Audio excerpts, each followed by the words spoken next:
Welcome, everyone, to another deep dive. Today, we're looking at something like an internal GPS for INFJs, helping you sort of navigate your own emotional world. Yeah, we're jumping into cognitive functions, specifically introverted feeling, phi, and extroverted feeling, phi.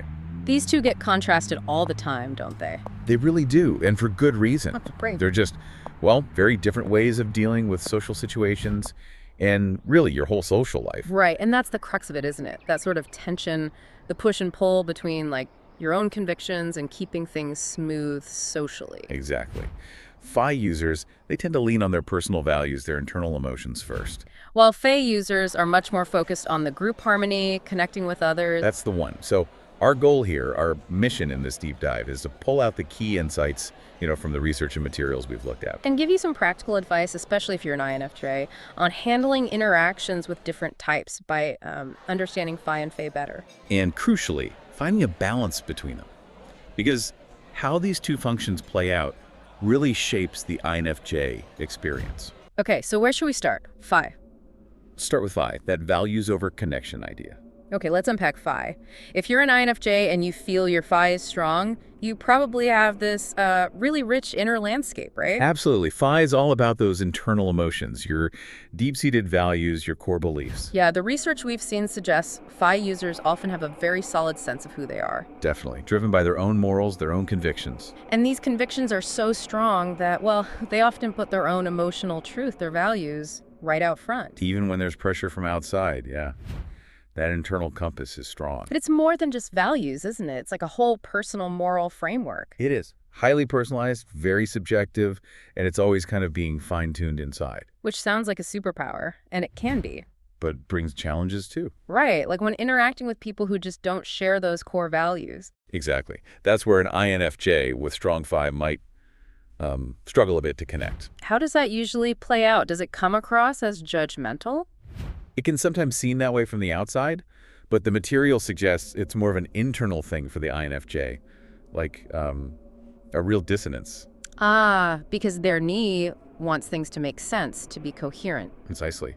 And when values clash, it disrupts that inner harmony. It's like an internal alarm bell goes off when something feels fundamentally off. Less about judging others and more about that internal mismatch. Yeah, which can make it genuinely hard to understand or, empathize with perspectives that feel so different. Okay, that makes a lot of sense. Yeah. So the big question then is, how do INFJs with strong Phi handle this better? Well, the advice that keeps coming up points to a few things. Yeah. First, consciously try to be open-minded. Just remembering that your way isn't the only way. Exactly.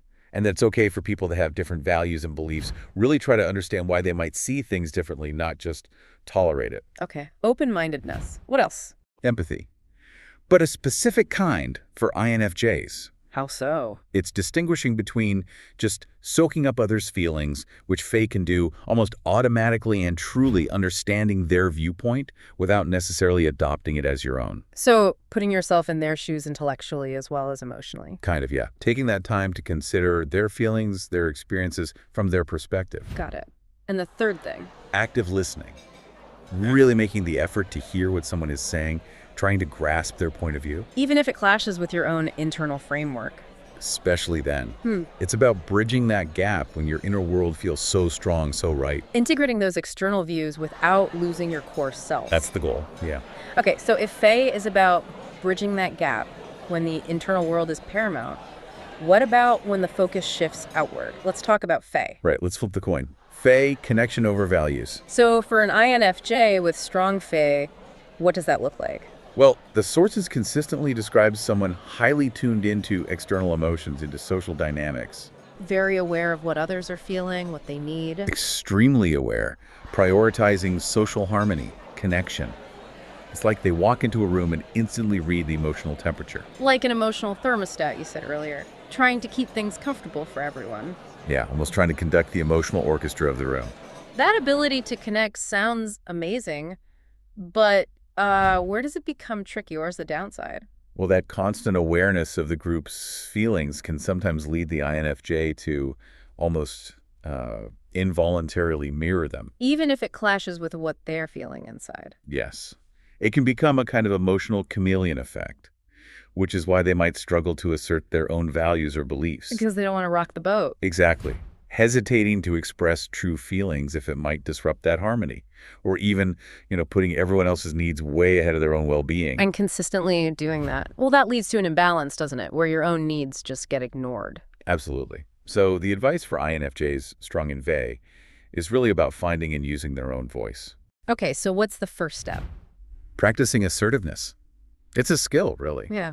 Learning to express your needs. Set those healthy boundaries. Communicating feelings respectfully, but also firmly. Yes.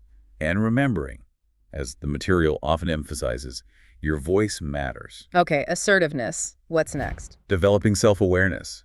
You can't assert your needs if you aren't clear on what they are, right? Makes sense. Yeah. So taking time to reflect. Yes. Reflect on what truly matters to you. What's your truth? Separate from the group's mood or desires, that clarity empowers you. And the third piece of advice. Setting boundaries. This is huge for protecting your energy, your well-being, and actually living your values. Learning to say no sometimes. Definitely learning to say no when needed and communicating those limits clearly, respectfully. So looking at both Phi and Fe, they each have their strengths, their potential pitfalls. They absolutely do. And the core message, really, from everything we've looked at, is that the key for INFJs isn't choosing one over the other. It's about finding a balance. A healthy balance between the two. That's the goal. It's not values or connections then. No, it's finding that sweet spot. The balance that feels right and works for you personally. And that blend. Yeah. That's where the real strength lies, isn't it? For better interactions, sure, but also just feeling more whole, more integrated. Totally. Yeah. And you achieve that balance by working on all those things we mentioned. Being open-minded. Practicing that specific kind of empathy. Developing assertiveness, cultivating self-awareness. Bringing it all together. Yeah. And when you can blend those, you can build really strong, genuine connections with people without having to sacrifice your core values and beliefs. Which ultimately helps you thrive as an INFJ, right? Navigating the world with both connection and authenticity. That's it, exactly. That balance is so central to an INFJ's well-being. It impacts everything. Friendships, work, everything allows you to be genuinely you while still connecting deeply. So a final thought to leave you with. What's your own experience with Phi and Fe? Do you notice yourself leaning more one way than the other? It's worth reflecting on, isn't it? Thinking about your interactions. Yeah. We really encourage you to keep exploring these functions. Understanding them is, well, it's a really powerful path to growth and just having more fulfilling connections in your life.